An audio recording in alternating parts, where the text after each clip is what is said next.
حجر ابن عدی مولا کہہ رہے ہیں کہ جا کے یہ پیغام باہر دینا. وہ مولا کی بات سنتے جاتے اور روتے جا رہے. مولا نے کہا حجر رو کیوں رہے؟ کہا مولا آپ کے بدن کی کیفیت دیکھ رہا ہوں، طبیب نے جو پٹی باندھی ہے وہ زرد رنگ کی ہے اور یہ پتہ نہیں چل پا رہا پٹی کہاں باندھی گئی. آپ کے جسم کی کھال کا رنگ اور پٹی کا رنگ اس طرح سے مل گیا ہے. مولا کا جسم زہر کی تلخی کی وجہ سے اتنا زرد پڑ چکا کہ پہچان میں نہیں آ رہا کہ کہاں بدن ہے، کہاں یلو کلر کی وہ ڈریسنگ بندھی ہوئی ہے. مولا نے کہا حجر تم بھی اپنے آپ کو یاد کرو، ایک وقت آئے گا جب تم سے کہا جائے گا کہ مجھ سے برات اور بیزاری اختیار کرو. ابھی مولا نے جملہ پورا نہ کیا، حضور نے تڑپ کے کہا مولا یہ کیسے ممکن ہے، میں مر جاؤں گا اور یہ بات قبول نہ کروں گا. اور مولا نے کہا یہی ہوگا، یہی ہوگا، انتہائی مظلومیت کے ساتھ تمہیں شہید کیا جائے گا. لیکن بس اب زیادہ دیر میرے پاس نہ بیٹھو، آج تمہارا امام بہت کمزور ہو چکا، آج تمہارا امام بہت کمزور ہو چکا. خیبر کا قلعہ فتح کرنے والا، تن تنہا احد و حنین کے معرکے کو سر کرنے والا، دو جملے تاریخ میں آ گئے آج رات کے لیے. پہلا جملہ جب مولا نے آج نماز مغربین پڑھی تو یہ علی کی زندگی کی پہلی اور آخری نماز تھی جو بیٹھ کر پڑھی گئی. میں اکثر یہاں پہ ایک جملہ کہتا ہوں، اہل بیت کی سیرت کو سمجھنے کے لیے اپنے گھروں پہ نگاہ نہ ڈالیے گا، اہل بیت کے گھروں پہ نگاہ ڈالیے گا. ہم اور آپ کو ذرا کمزوری ہوئی، ذرا تھکن ہوا، ذرا بڑھاپا آ گیا، بیٹھ گئے. اہل بیت کے یہاں بیٹھ کے نماز پڑھنا، ارے سنت نماز جو ویسے ہی ایک جوان کو بھی اجازت ہے بیٹھ کے پڑھ سکتا ہے، ثواب کم ہوگا لیکن جائز ہے. سنت نماز وہ بھی اگر زینب نے زندان شام میں بیٹھ کے پڑھ لی. سجاد جیسا صاحب معرفت، سجاد سے بے کر زینب کی معرفت کس کے پاس ہے؟ ایک مرتبہ گھبرا کے کہنے لگا پھوپھی اماں آج یہ کون سا دن آ گیا کہ آپ بیٹھ کے نماز پڑھ رہی ہیں جنہوں نے شام غریبہ رات بھر پورے گھر کا پہرا دیا. یہ جملہ کل کی مجلس میں مکمل کروں گا. تو اہل بیت کے یہاں اگر واجب نماز کوئی بیٹھ کے پڑھے بس سمجھ لیجیے قیامت بھی چھوٹی مصیبت ہے اس کے مقابلے میں. آج میرے مولا نے ایسا زہر تھا جو ابن ملجم بے حیائی سے کہہ رہا 40 دن میں نے اپنی تلوار کو روزانہ زہر میں بجھایا. میرا مولا نماز بیٹھ کے بھی پڑھ رہا اور اپنے اصحاب سے کہہ بھی رہا کہ جو پوچھنا ہے بہت ہی مختصر پوچھ کے چلے جاؤ، آج میں اپنے بدن میں بہت کمزوری محسوس کر رہا ہوں. اور جب اصحاب چلے گئے، میں نے کہا نا ایک تہائی رات میں ہی یہ سارے مراحل ہو گئے. تو اب ایک بار علی نے کہا حسن جاؤ اور جا کر میرے سارے گھر والوں کو بلا کے لاؤ. 12 بیٹے ہیں علی کے، 16 بیٹیاں ہیں علی کی اور جتنی ازواج اس وقت زندہ، یہ تقریباً 35 کے قریب افراد خانہ میرے مولا کے بستر کے چاروں طرف جمع ہو چکے ہیں. لیکن زینب و کلثوم جب حجر ابن عدی مولا کے بدن کی زردی کو دیکھ کے چیخ مار کے رو دیا تو یہ تو جگر کا ٹکڑا ہے، یہ زینب یہ کلثوم. ایک مرتبہ بیٹیوں کی عجیب کیفیت ہے، بابا کو دیکھتی جا رہی اور پریشان ہوتی جا رہی ہے. علی نے آنکھیں کھولی، حسن بیٹا سب کو لے کے آ گئے. کہا بابا سارا گھرانہ اس وقت یہاں پہ جمع ہو چکا. تو کہا حسن بیٹا ایک تو میری وصیت ہے جو ابھی آپ نے سن لی 20 جملے، اور اس کے بعد پھر اپنی قبر کے حوالے سے کچھ باتیں کی اور کہا کہ بس حسن بیٹا میرے سارے گھر والوں سے کہو کہ باری باری وہ آگے بڑھے اور تم ذرا اپنا ہاتھ تو آگے پھیلا دینا. حسن کا ہاتھ پھیلا ہے. علی ایک ایک بیٹے کا ہاتھ حسن کے ہاتھ پہ رکھتے ہیں، علی ایک ایک بیٹی کا ہاتھ حسن کے ہاتھ پہ رکھتے ہیں. یہ ہے تمہارا امام، میرے بات تمہیں اس کی ہر بات ماننا ہے. آپ سمجھ گئے کہ میں کس منزل پہ جا رہا ہوں. اور جب اس طرح سے باری باری ہر ایک کا ہاتھ حسن کے ہاتھ پہ رکھ رہے ہیں، ایک مرتبہ عباس کی باری آ گئی. عباس بھی طلب کے آگے بڑھے. علی نے کہا حسن بیٹا ذرا ایک طرف ہٹ جاؤ، حسین تم آگے آؤ. حسین آگے آ رہے ہیں. عباس کا ہاتھ اٹھا کے حسین کے ہاتھ پہ رکھا گیا. اور ادھر کمرے کے کسی گوشے سے کسی بیوی کے رونے کی آواز. کوئی بیوی رونے لگی. علی نے کہا زینب بیٹی ابھی میں زندہ ہوں, یہ کون رو رہا؟ زینب نے کہا بابا اماں ام البنین رو رہی ہے. بابا اماں ام البنین رو رہی. علی نے کہا ام البنین ذرا قریب آؤ, ابھی میں زندہ ہوں. ابھی یہ کس چیز کا ماتم ہے؟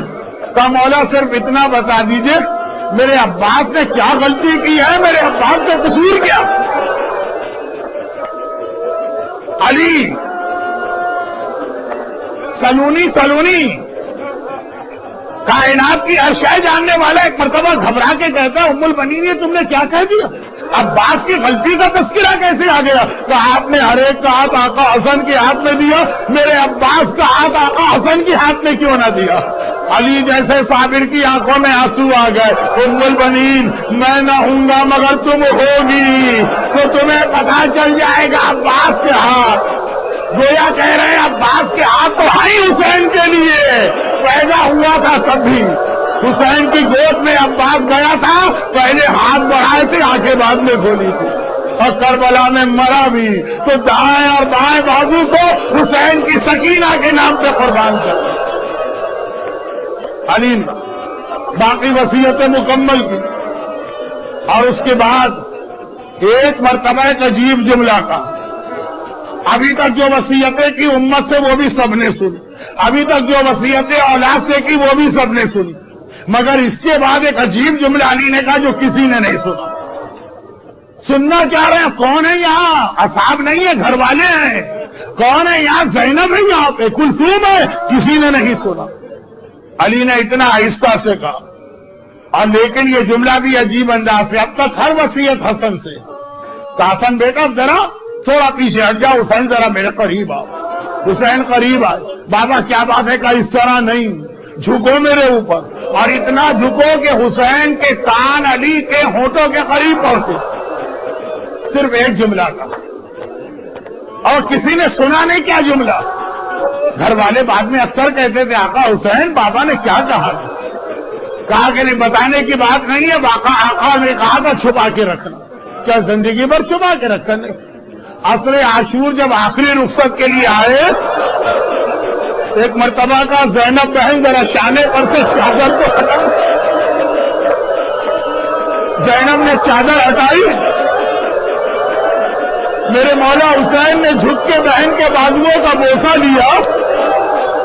زینب عالمہ غیر معلمہ مگر گھبرا گئی, بھیا یہ بازو چومنے کا کون سا وقت ہے؟ حسین نے کہا یہ بھائی بہن کا بازو نہیں چوم رہا, بابا کی آخری وصیت پہ عمل.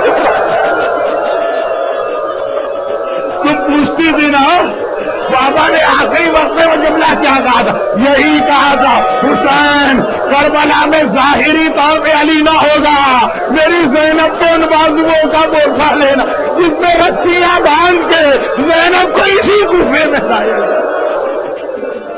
عباس کا ہاتھ حسین کے ہاتھ پہ رکھا, زینب کے بازوؤں کے بارے میں وصیت کی, اپنی شہادت کے موقع میں پوری کربلا یاد دلائی. بس یہ وصیت مکمل ہوئی, گھر والے سامنے کھڑے ہیں. ایک بے اختیار میرے مولا نے کہا السلام علیکم یا رسول اللہ. زینب گھبرا گئی, بابا یہ آپ کسے سلام کر رہے؟ کہا ارے میرے سامنے یہ اللہ کا رسول آیا ہے, اکیلا نہیں آیا ہے. تمہاری ماں فاطمہ زہرا ساتھ میں ہے, تمہاری نانی خدیجہ طاہرہ ساتھ میں ہے, میرا چچا حمزہ ساتھ میں ہے, میرا بھائی جعفر طیار ساتھ میں ہے. زینب نے کہا بابا اور یہ کچھ کہہ رہے ہیں؟ کہا ہاں یہ کہہ رہا ہے علی اب ہم تمہیں لینے آئے ہیں, چلنے کی تیاری کرو, اللہ کا رسول آ گیا مجھے لینے. اور بس یہ آخری جملہ تھا. زینب نے باپ کو دیکھا, ایک بار سر پیٹ کے باپ کے سینے پہ گر پڑی, میرا بابا مارا گیا. ارے کلثوم بہن میں یتیم ہو گئی, بھیا حسن بھیا حسین, ارے یتیمی ہمارے گھر پہ آ گئی. بات کو مختصر کروں, صحیح معنوں میں تو ابھی آپ کو تابوت دیکھ کے گریا کرنا, ابھی آپ کو سب پہ کھڑے ہو کے ماتم میں گریا کرنا. میں بات مختصر کروں. بیٹے نے راتوں رات اس طرح سے غسل و کفن دیا کہ فجر سے پہلے باپ کو دفن کر کے آ گئے، جنازہ لے کے چلے۔ اللہ اللہ، کس شان کا جنازہ اٹھا ہے! اس سے پہلے بھی اس شان کا کوئی جنازہ نہ اٹھا تھا۔ محمد حنفیہ کہہ رہے، جنازہ کوپے کی گلیوں سے باہر جا رہا، جس عمارت کے قریب گیا عمارت نے جھک کے سلام کیا، جس درخت کے قریب سے گزرا درخت نے جھک کے سلام کیا۔ مسجد حنانہ آج بھی کوپے میں موجود ہے، ایک بار وہاں سے جنازہ گزرا، مسجد حنانہ نے جھک کے سلام کیا، جنازہ گیا۔ مگر ایک عجیب بات لوگوں نے دیکھی، اس وقت سوال کرنا مناسب نہ تھا، جب حسن و حسین واپس آئے، کوپے والے فجر کی نماز پڑھنے آئے، ہاتھوں کو جوڑا، کہا مولا صرف ایک بات بتا دیجئے، جب یہ جنازہ جا رہا تھا ہر عمارت سلام کر رہی، ہر درخت سلام کر رہا، عجیب بات تھی، آپ دونوں بھائی پیچھے سے کندھا دے رہے، آگے سے کوئی کندھا نہیں دے رہا، جنازہ خود اٹھا ہوا ہے۔ حسن مصطفیٰ نے کہا ایک طرف سے جبرائیل نے کندھا دیا ہے، ایک طرف سے میکائیل نے کندھا دیا، بس میرا آخری جملہ، اے جبرائیل، علی کے 12 تو اپنے بیٹے موجود ہے کوفے میں، آج تمہیں ضرورت نہیں ہے کہ آ کے علی کے جنازے کو کندھا دو، ارے اگر کندھا دینا ہے ارے کربلا میں چلو، ایک ایسا جنازہ جلتی ریتی میں پڑا ہے جسے کوئی کندھا دینے والا نہیں، اگر وارث بیٹا ہے ہاتھوں میں ہتھوڑی پاؤں میں بیڑی، بس تابوت آ گیا، ایک بار کھڑے ہو جائیے، علی کا ماتم شروع کیجیے، واہ علیہ واہ حیدرہ